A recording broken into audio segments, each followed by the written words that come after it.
Alrighty, Phoenix Rising has a new signing in the house, and they are back in action this weekend. We are back in action tonight. Let's go.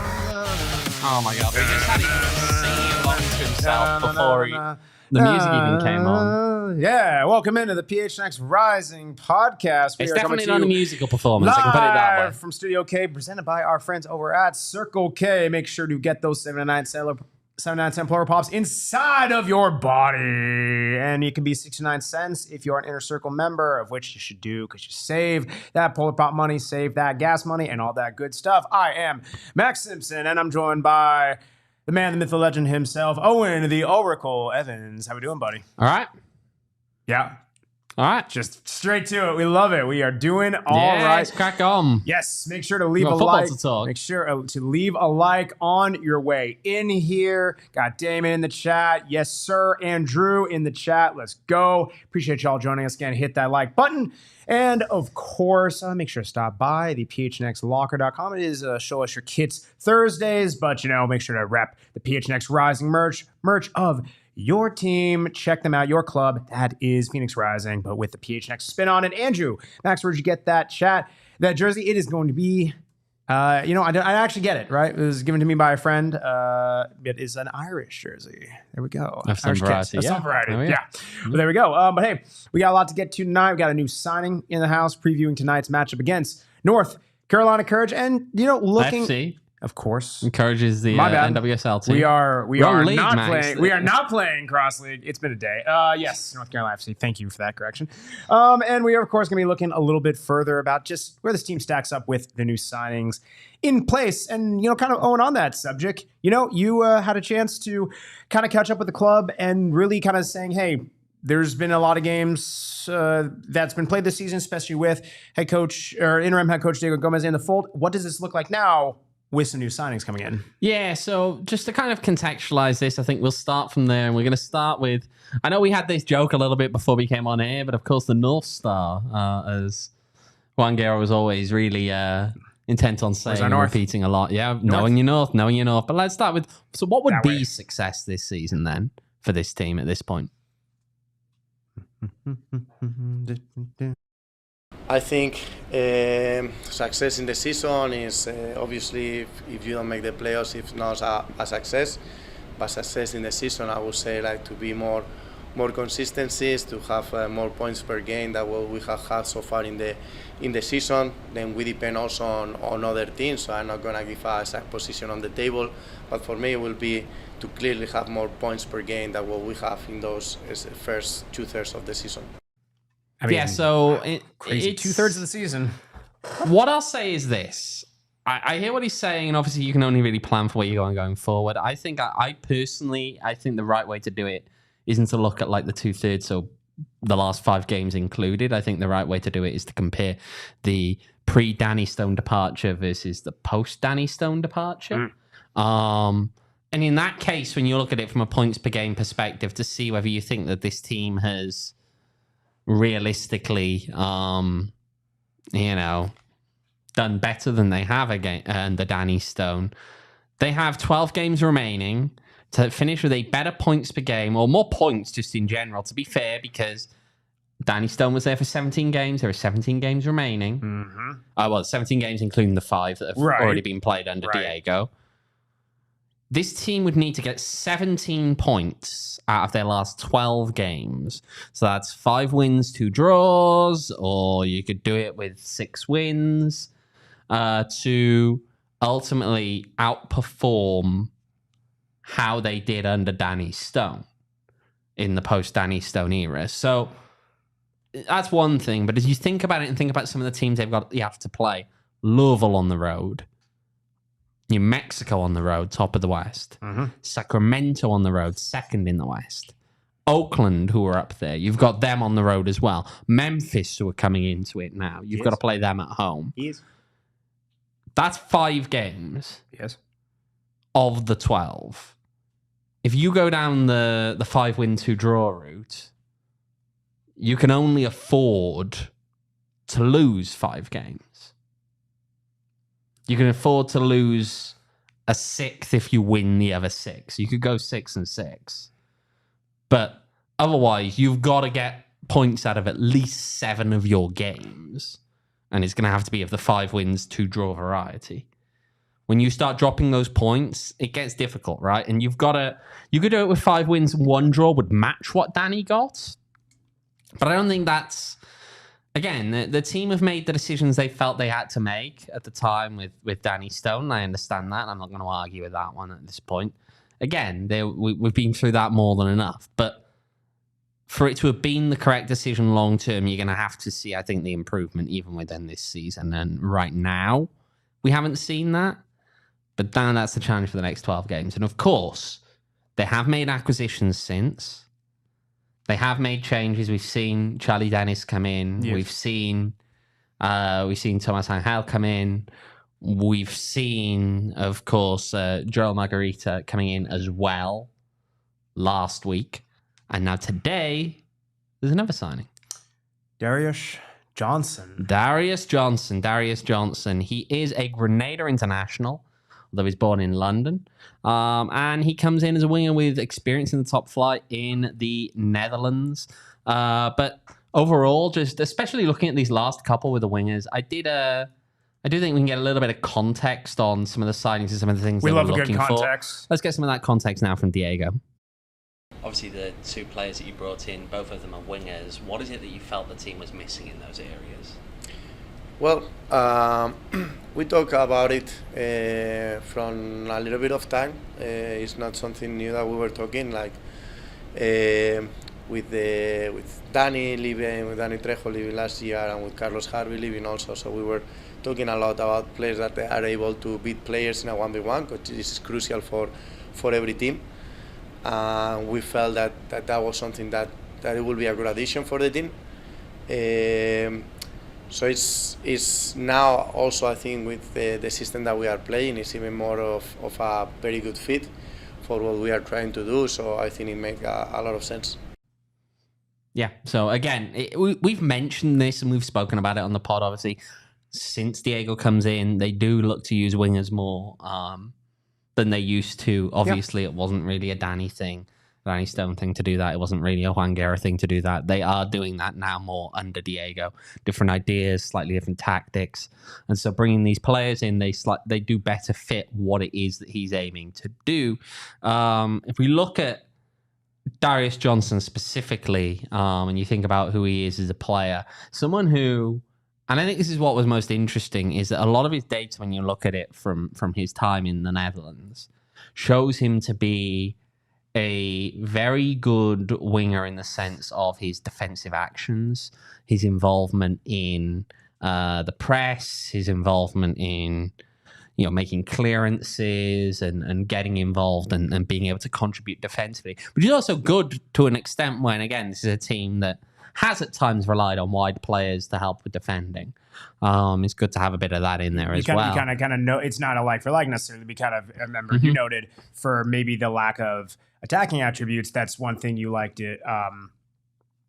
Excuse me, goodness gracious. That's one thing you liked from a Gallardo. Erickson Gallardo. Yeah. Here's what I'll say though. Let's have a look at some of his numbers. Actually, we can have a look at some of his numbers for Darius Johnson here and how he's done in the Dutch leagues. 27 games, 1 goal and 2 assists in the top division. Mm-hmm. You move on down to the second tier, and it's another 1 goal, 2 assists, 24 games at that level. Now, again, this is kind of just, I know the club put out the 9 goals, 9 assists thing. 7 of those goals and 5 of those assists came with the reserves at his prior club when he was with the under-21s and he was playing in the third tier, played 34 games with them. And then, of course, a couple of games as well, 3 games in the Dutch Cup, of which he didn't record any goals or assists in that one. So look, he's played at a higher level than this club. Sure. That's we just need to put that out there. And I will add that his team was not very good in the top flight, especially when he was playing more games. And so, yeah, when you're an attack-minded player, sometimes those output stats per se can be harder to come by. Yep. It's harder to get things going on the attack when your team around you is struggling, or in all areas, really. Very much all right. Pog, the new signing hype. And then Devin All, fun fact, he was born in Chelsea. He was born in Chelsea. We don't care about that. We don't hear. Andrew in the chat, assist numbers look promising. They do, but again, it's you've got to bear in mind that was, 2 assists in each of the top 2 tiers. The 5 assists came at the 3rd division level. I'm not sure how I'd map out the 3rd tier in the Netherlands versus that's fair. What you'd expect USL Championship. I don't know. I'm that's not fair. going to say either way on that. Sure, I would. But yeah, I would say the one thing. I mean, right, and I think that's a good point of like, right, you're playing, for maybe not one of the better teams. So those, I think rightly and wrong. It's a double-edged sword, and I think rightly and also at times wrongly, we obsess over stats. We obsess how many times you are, putting the ball in the back of the net or assisting the ball going in the back of the net. And that's almost what we solely judge a player on. Like, listen, there's a lot of merit. That's what gets people noticed. That's what gets people signed. What I will say, and that's not to stray away from that, but right, you hear a long track record of the Eredivisie being a league and even really everything within the Netherlands, that it is great at developing players when they're younger. It's very much built on a system of fluid passing, attacking, those principles. And again, this is not to necessarily compare it to apples to apples, but right, it's perhaps different than, let's say, you're playing in 2nd or 3rd tier in England, right, where that's maybe a bit more pure physicality. It's a bit more hoofing. That's overgeneralizing to a point. But essentially what I'm getting at is this might be something where you're getting someone who maybe the stats are not popping off the page, but perhaps you could be getting someone who maybe has a bit more fluidity to the attack than what the numbers suggest. No, I can understand that. And I think there's a very plausible scenario in which that is the case. Here's what I'll also add again. In the quote from Diego Gomez that was in the press release put out around this, he is still getting his fitness back. This is his preseason. This is a long-term signing for the team. I will add to that again, he is getting his fitness back right now, yes. However, he did get some preseason minutes. He was on trial with Wycombe Wanderers in the 3rd tier in England over the summer. So he got some preseason minutes there. And yeah, he's not coming in as though he's completely cold. He's not coming in having had no preseason training. And again, both himself and Gerald Margarita have both, based on what we were told in the press conference today, already secured their P1 visas. They will be available for selection this weekend. There's nothing obvious that's holding them back from being available for selection this weekend. And he's a current national team player with Grenada. Okay, 6 caps he's got. Did play in World Cup qualifiers, has played, in CONCACAF Nations League as well. I'll add in here as well, this one came out from, again, it's just a bit of context to this. Some of this was part of Phoenix Rising's press release, and they say he contributed to a top 2 finish in the 2nd tier in the Netherlands, helping FC Volendam, his prior club game promotion. It's true, but he didn't put in very many minutes at all that season. It was right around, he played about half a football split over 3 games. Yep. So, again, this promise here, he's played a lot of games at a higher level, more so than most players in this team. I think there's talent in him, presumably. You don't get to that level without having the talent. Sure. However, again, the question's going to be a case of, is it too little too late? Is it, it's all of those kind of questions that still are around them.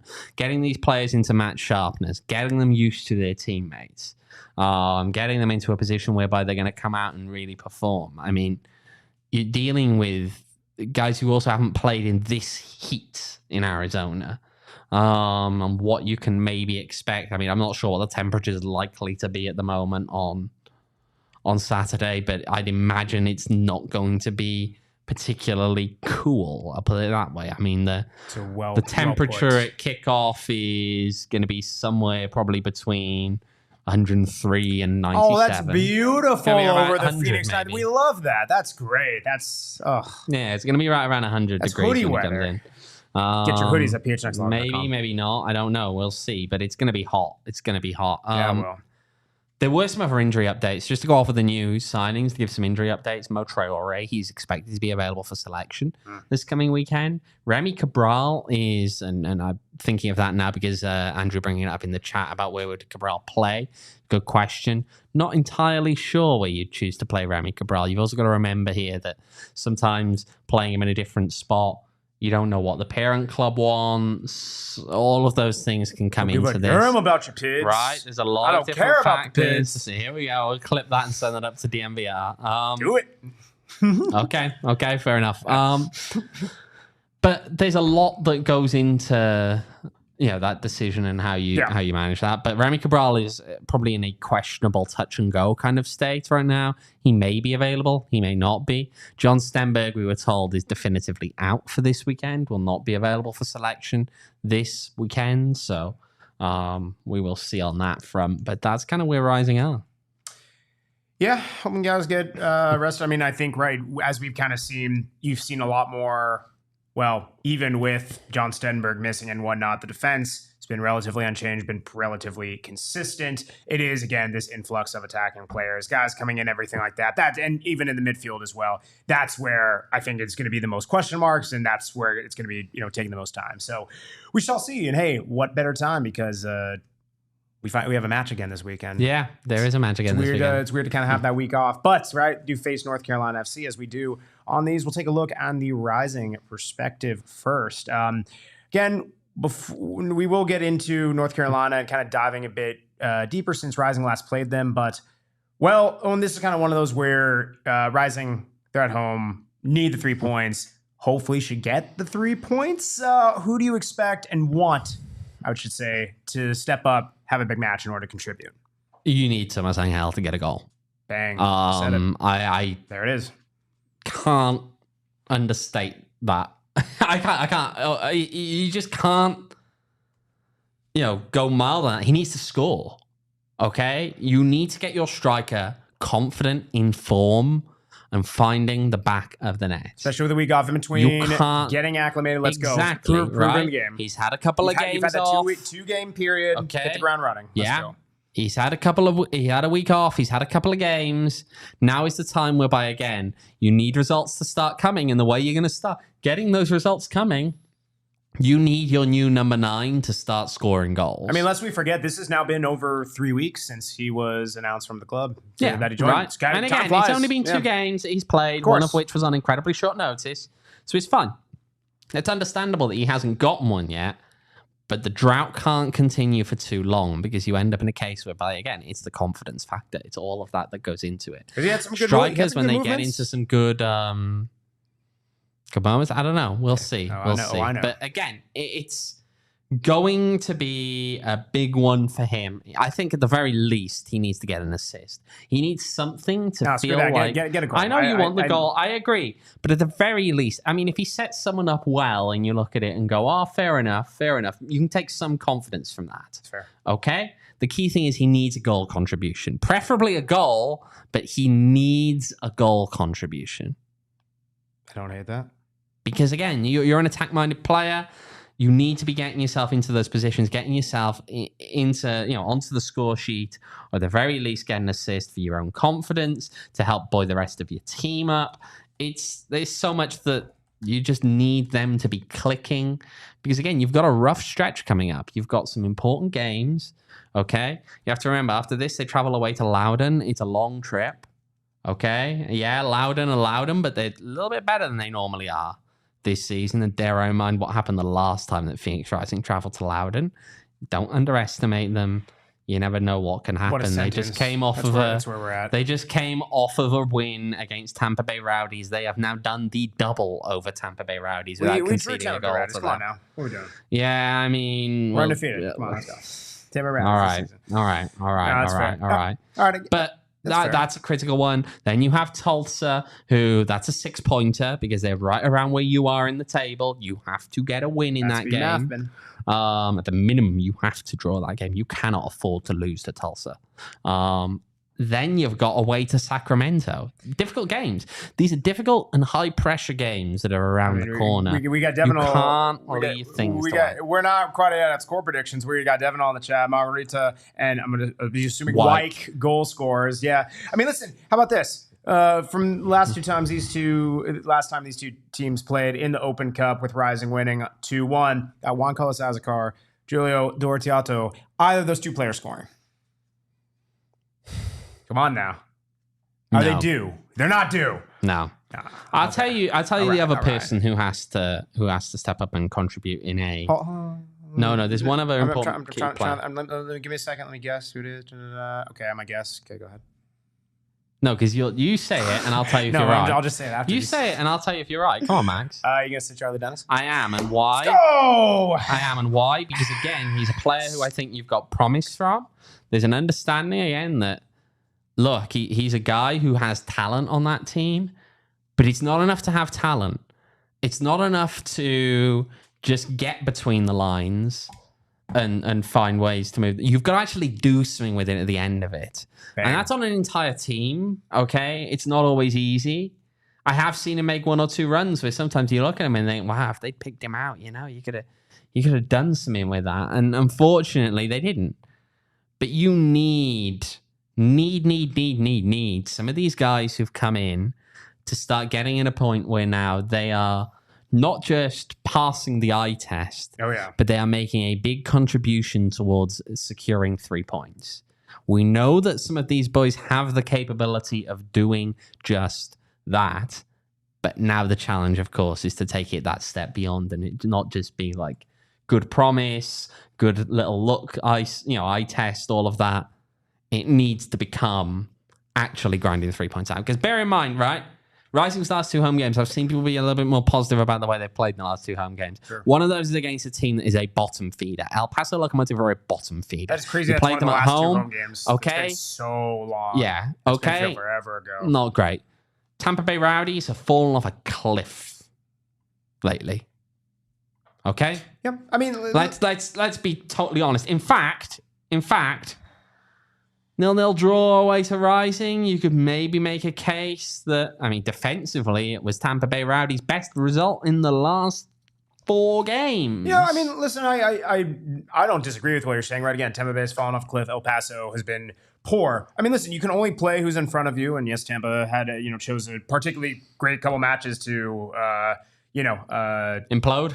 Well, yeah, it's definitely that's more polite than what I was going to say. But yes, that's exactly. I mean, listen, you can only play who's in front of you. And again, we have seen that historically, and also this season, this club has been better at home, which you would expect. I more so look at this as this: you need to beat teams who are below your record. It's never a given, but you need to see them you need to have a convincing win because it's not just for these points. This team has been so inconsistent from match to match. Again, on the results and or the performance. And yes, I look at this as you need to win it to actually get those 3 points because every point is crucial at this stage of the season. But can you build on something? You just had a week off, right? Okay, get back into gear, seal it with 3 points, and then make a little bit of a run, right? I'm not saying you're going to win or you need to win every single one of your next matches, but go on something. Give us a little stretch here. Yeah, I'm going to just address a couple of bits in the chat here. Devin, stop using football manager terms, advanced forwards and deep lying forwards. These boys are, I believe, full-on wingers. They're not wing backs. They are attack-minded wingers, is what I've been led to believe. Okay? So, yes, there's some defensive capabilities that we've seen from Johnson in particular. Again, some of his numbers and the way that he gets involved in could be pretty decent in those transitional moments, help to break things up. We will see. We will see what he does when he steps on the field in the Phoenix Rising shirt. But I don't believe that we're looking at wing backs per se. I think they are true wingers. I think, look, now is the time that Rising really has to take that step forward.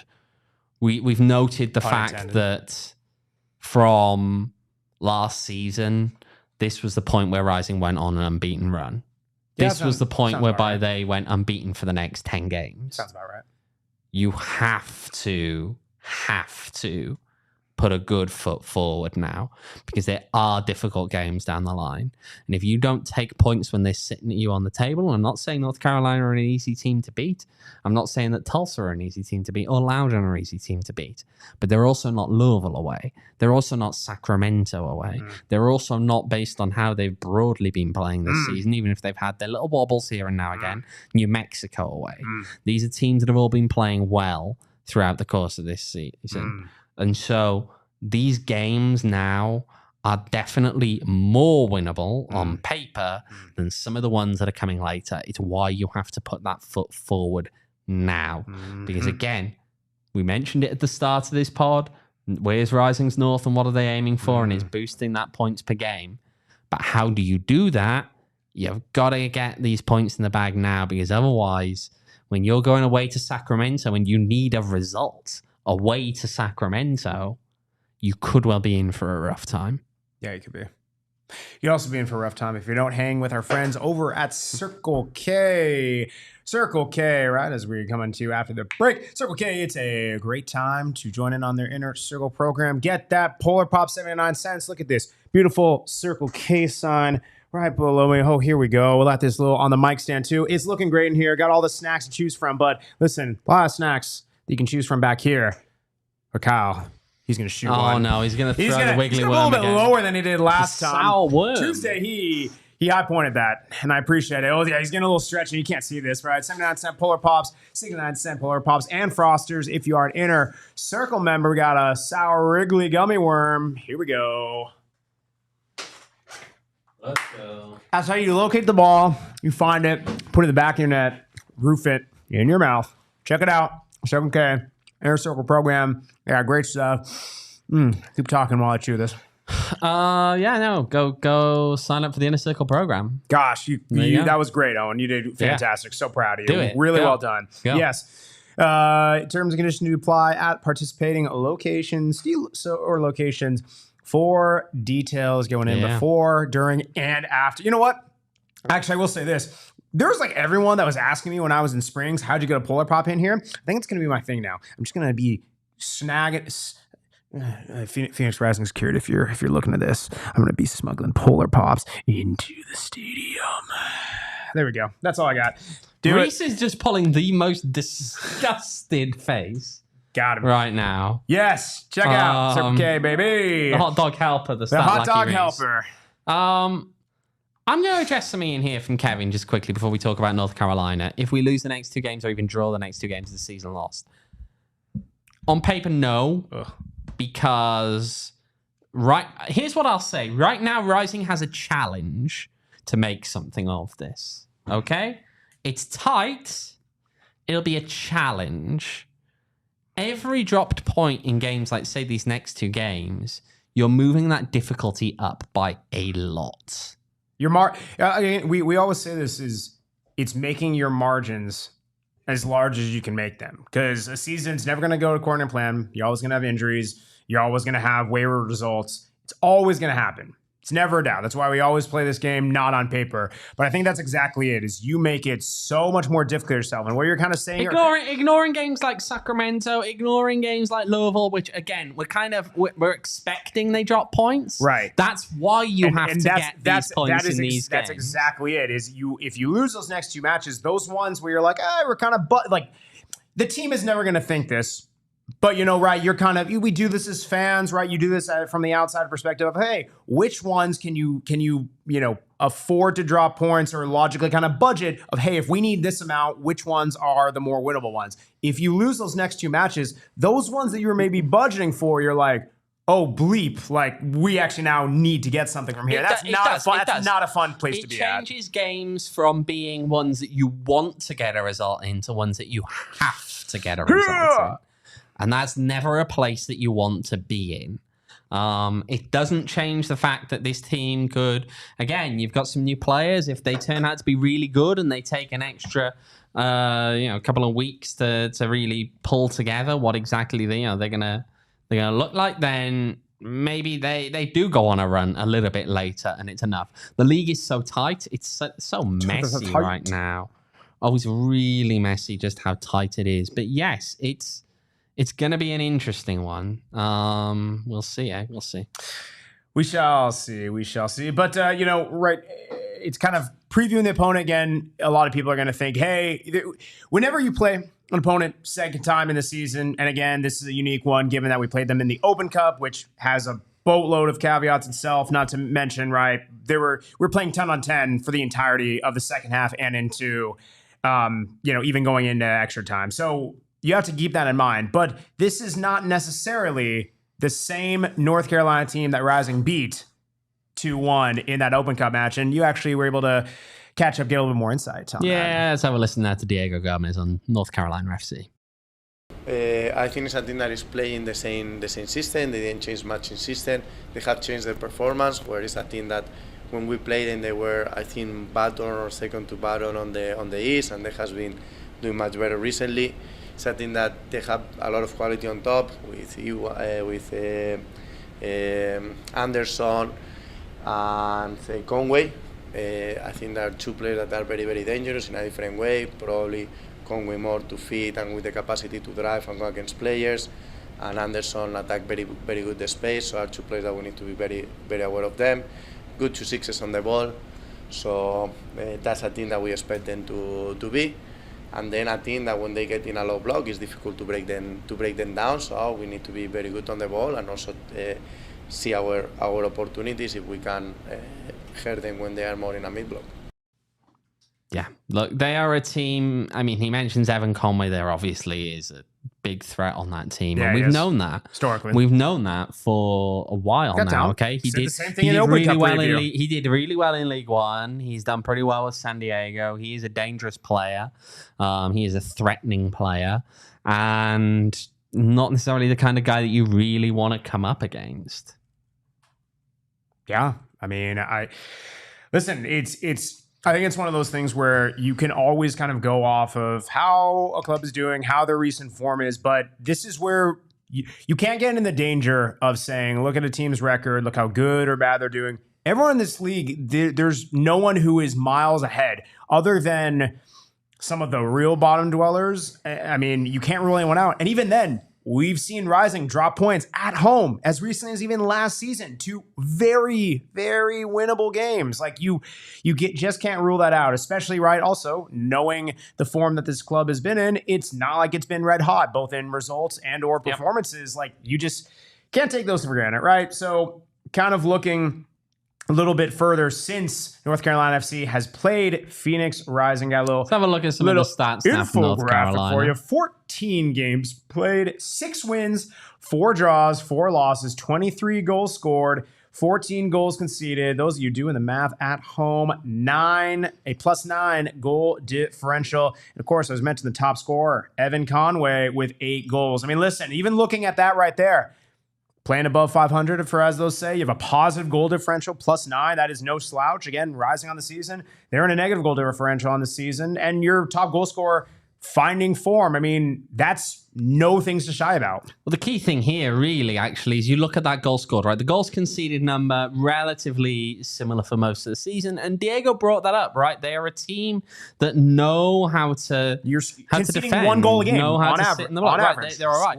But what they've done, and this is the really pivotal bit, their goals per game is up over 80%. Yeah, that's significant. From where it was back prior to that Open Cup match. So again, it's progress. It's progress as this team has found ways, I think, to be threatening. Evan Conway has been a huge part of that. He's essentially getting a goal every other game. More than a goal every other game. Exactly. Solid. But again, he is a really, really dangerous player. Anderson also pretty dangerous. 6 goals overall so far this season. And then you look at guys like Perez with the assists. Perez creating a lot of chances as well. Maldonado does a bit as well in there.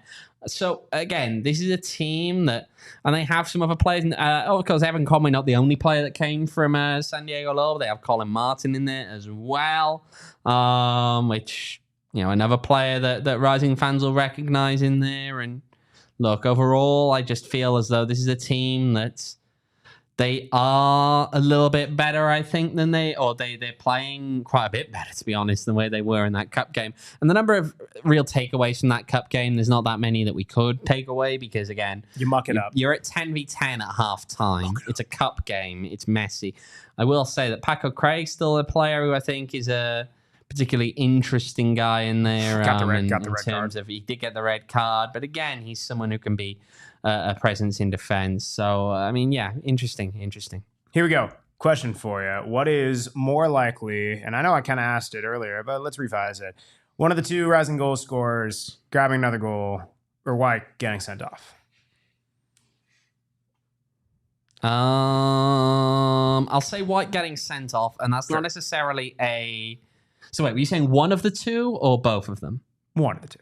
Oh, okay. See, that's changed the perspective. Okay. I was going to say, if you said both, I'd say White red because it's potential that you could just... it's very hard for the same guys, especially guys who don't dominate the position, don't even start consistently. I'll still go with the White red just because I think the White's more likely to start, and I'm not saying he's going to do anything overly stupid, but it's still not impossible as a defender to get a Dogso red card. Sure. Okay, and sometimes you can even do it late in the game whereby, quite frankly, you're making the correct call. You know, sometimes it happens when you got 5 minutes to play and a guy would be clean through on goal and you're up by 1 and you just say, backs to the wall, you're just going to take him out. It happens. It does. Sometimes it's the right call to make. I'll go with that one simply because I think that, again, the number of minutes I'm expecting probably for Julio and potentially for, we'll see with Azekar. But I don't know. I don't know. Well, and part of the reason why I kind of ask is, right, I think this is going to be, I'm not going to say a toned down game, but I think you're going to get a more realistic look at what these two teams offer. Again, Open Cup, it's not to say it's not for nothing, but you approach it differently. It's a midweek match. You even subconsciously, you're approaching, say what you want. Everyone prepares for those knockout competitions differently than if it's a regular season match. That's just an absolute fact. Some people prioritize them heavily. Some don't, as it's raining in the window. He just said raining hitting the window. The ADHD kicks in. You know what? I'll say one other person actually as well, by the way, who Rising fans will recognise. He's been really good on the drills this season. As a defensive-minded player, Lamar Batista. Rising fans will recognise him. Why? Because he played on loan at Rising at one point. Bang. There you go. I mean, right? How many of you if you remember Lamar Batista playing 2 games for Phoenix Rising in 2019? Congratulations. There we go. His final game was the embarrassing match against Bold away from home, and they lost 1-0. There we go. So, I mean, right? It's more realistic. Again, when Rising played North Carolina, they only played 9 matches. They played 14 since there. More realistic of their form has vastly improved. Rising, again, we've gone over it at length. A little bit worse, but it's by and large, even from the performance, it's about the same, similar-ish team. And we'll see. I mean, this again, barring both clubs going down to 10 men within the first half, which you never know with this league. Unlikely. But it is unlikely. I think you're getting a more retrospective look at these two. Dare we ask for some score predictions? Can I just make, actually, though, just a couple of additional points? I'll just Eric's in there. The 2 new wingers, again, the talk from today was that they are going to be available for selection this coming weekend. How many minutes you give them, don't know. However, they are going to be players that, their visas come through, the paperwork's fine by the sounds, so they will be available. How many minutes you give them because of the awkward kind of preseason situation they're in right now, I don't know. Wouldn't shock me to see both of them maybe come off of the bench. But I don't know. We'll see what Diego's got up his sleeve for this one. The other one as well. So you bring it up with this league and being weird and red cards and stuff. We shout out our referee for this weekend, Mohamed Hassan, who was also one of the MLS scabs at the start of the season. There you go. Bit of news for There we go. It's his second Rising game he's had. He also refereed the draw away to Las Vegas Lights. Score prediction, go. I'm going to go with 2-2. Ooh, interesting. I'm going back 2-1. Same way this started. But... no, I got Rising winning. Rising, they'll right the ship. Here we go. Reese, 1-0, North Carolina, no faith for our hot dog helper, Bandidos Bluebird. Look, Reese is an England fan and an Arsenal fan. This man knows getting his hopes up and getting disappointed. And he knows mediocrity when he sees it. Been to his Bluebird 1-1 for Pat Marr. Boy scoring for Rising. Evan Conway from North Carolina. Kevin, even more optimistic, 3-1 for Rising. It's fresh after their break. So now in the chat, 2-1 to Rising. Got the same score. I do. Andrew asking, should we go 4 at the back? No, I kind of like how we've been riding up defensively personally. Siley in the chat, 1-0 to Rising. Welsh AZ, the general in the chat, 1-all. And the general. There we go.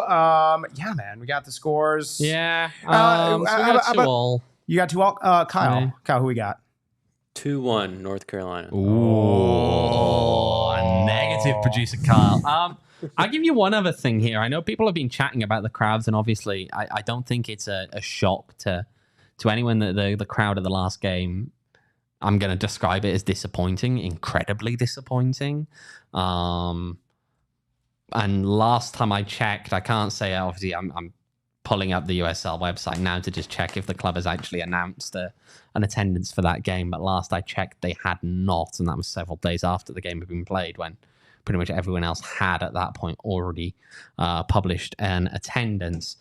Right now, as you look at it, it's not looking the best. There are still some really large clumps that just haven't been sold. If you look at the one block, particularly on the bench side that's right by where the north end meets the north end, pretty much nothing. And right around behind that away bench, looking pretty bad. Now, of course, that comes with the context, and this is a big context, that normally they get a good rush later in the week. Sure. However, I don't know. We'll see how weather looks. We'll see all of those things. It could be better. And again, he's eyeballing it right now, so I can't tell you specifically how good it is relative to whatever we saw last week, because it's it's eyeballing it. Yeah. Behind the home bench looks a bit better. But again, as you look at the away bench, all that area, pretty rough. Andrew in the chat too. We're gonna go a couple more score predictions. Andrew in the chat 2-1 for. I'm gonna hope Rising, but we'll see. Eric 0-0. That's 0-0s can be interesting, but we'll see. Reese, do not see Rising scoring goal, I'm afraid.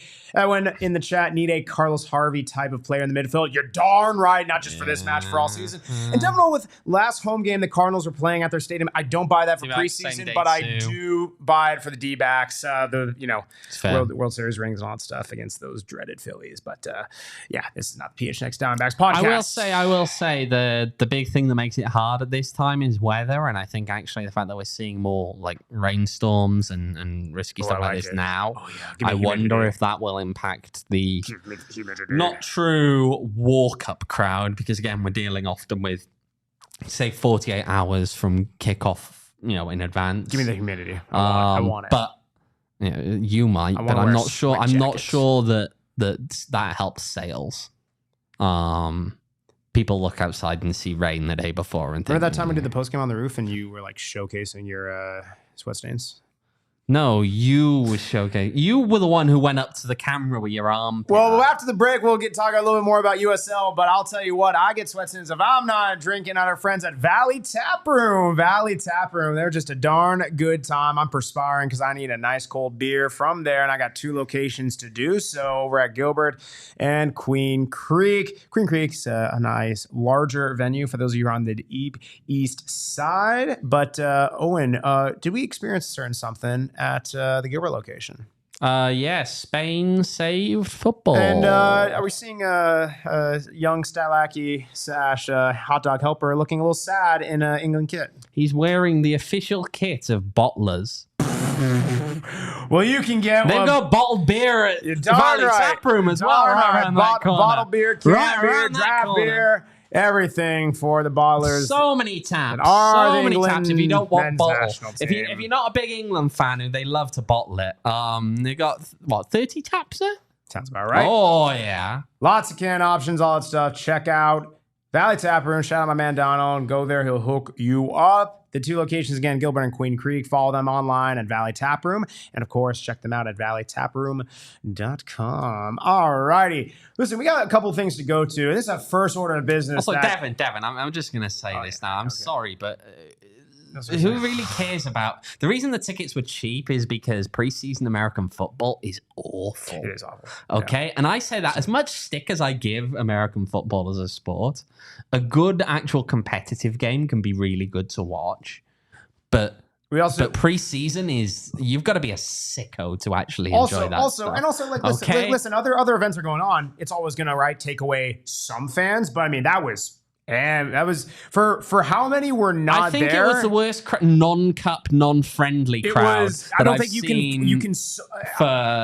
Honestly, since they left Casino Arizona, I don't know if you can completely attribute that to the other sports going on in town. And honestly, I don't think the club would want to acquiesce to that either. Like, I don't think you want to chalk that up. You want to be a draw no matter what's happening. You're always people are gonna pick the Cardinals, pick the D-backs, but you want to be able to maintain a little bit more than that. The Phoenix metro area has a population of what, Mr. Simpson? It's 4.5? 4.8. Yeah, 4.8 million. All right. I think you can go with a couple of different sporting events. Yes, million. Yeah. I'm not talking about 4.5 people. No, I know. It's me, it's you, it's Kyle, it's Reese, and it's half of somebody else, apparently. Who's the other...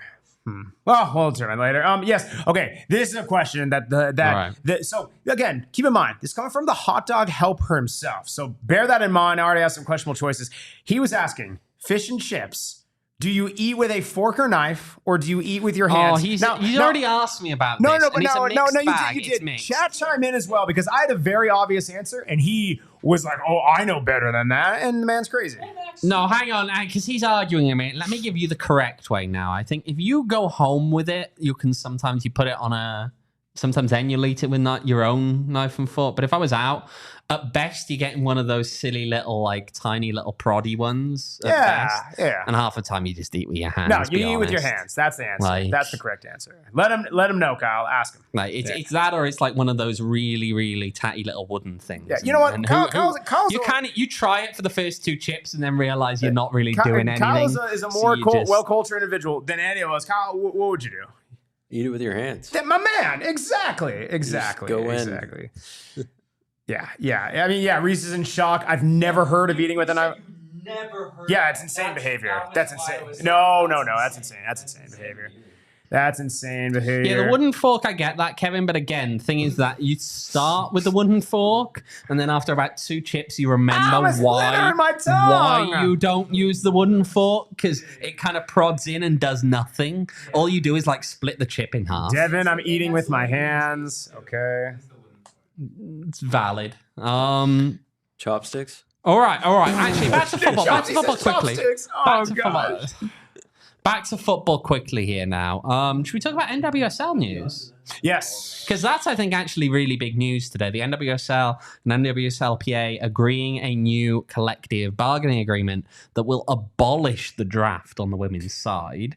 Also sets up a case whereby there will be no trades without player consent for the trade. I've seen a lot of people who are commenting on these things well, how's the draft going to impact parity? Oh, how can you possibly do that stuff with the players getting traded and needing to agree to it? Here's the thing. Don't have a draft anywhere else. Yeah.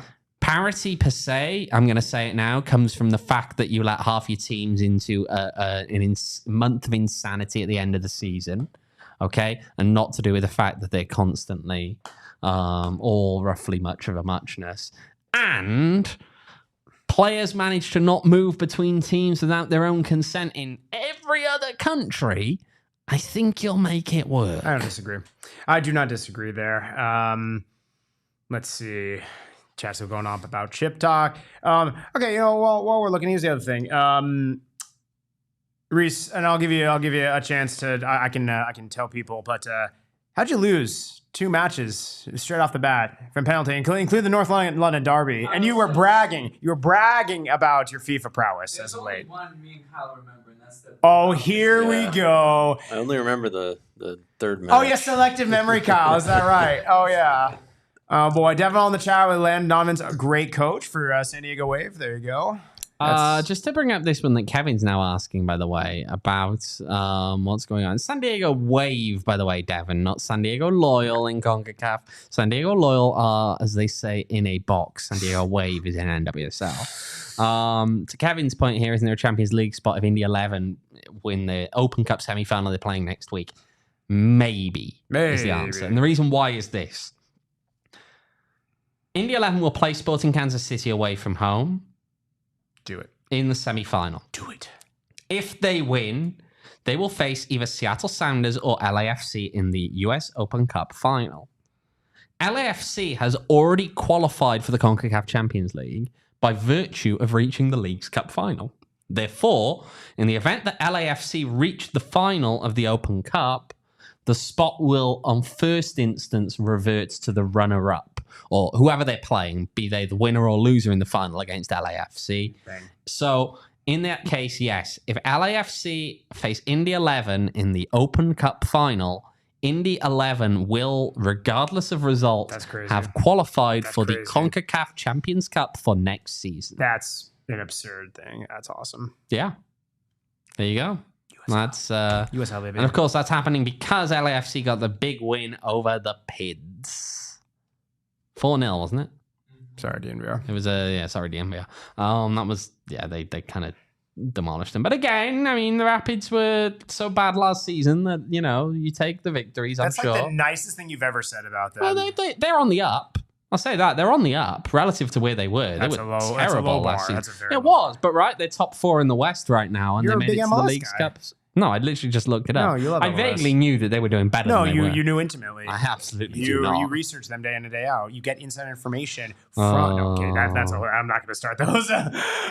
Yes, Kevin in the chat. Nice. Go Indy. I like how when you look up where Colorado Rapids are in the table on a very mainstream search engine. Thank you. In the URL at one point, it just goes, it's all like capital A's in a row. I mean, I can see that. I don't think that 3, translates 4, well 5, 6, 7, 8, 9 capital A's in a row in the URL. I don't know code. It's probably just a thing. It's just a lot of A's. How do URLs work? Screaming. Someone explain how URLs work. Because why is that a thing? Like, why that many A's? Because it's the Colorado Rapids, and normally they're just no pain. Doesn't make sense. No. Shout out the Pids. They're on the brink of qualifying now for the CONCACAF Champions Cup themselves. Oh no, Eric MLS eats fish and chips with a fork. Oh no, that means Reese's MLS. It's sad. Boy, well. Lewis Skelly, Arsenal baller. Oh, dude, okay, what the? He's gonna win us the league this year. Oh. Okay, well, I'm so happy no one could hear Reese talk. In that instance. Anything else you got, guy? I think here's the question: would Reese eat a hot dog with a fork? Find out soon. Would he? Would he? I like how we just get PHNX Sports pops up with a comment that has no content whatsoever. Sounds about right. I put a poll in the chat for do you eat fish and chips with your hands? Yeah. 85% said yes. Y'all with your hands, yeah. 14% said no. I think the question was asked in a way that was gonna skew the result. Oh, he's getting into semantics. Reese is now finding excuses after excuses.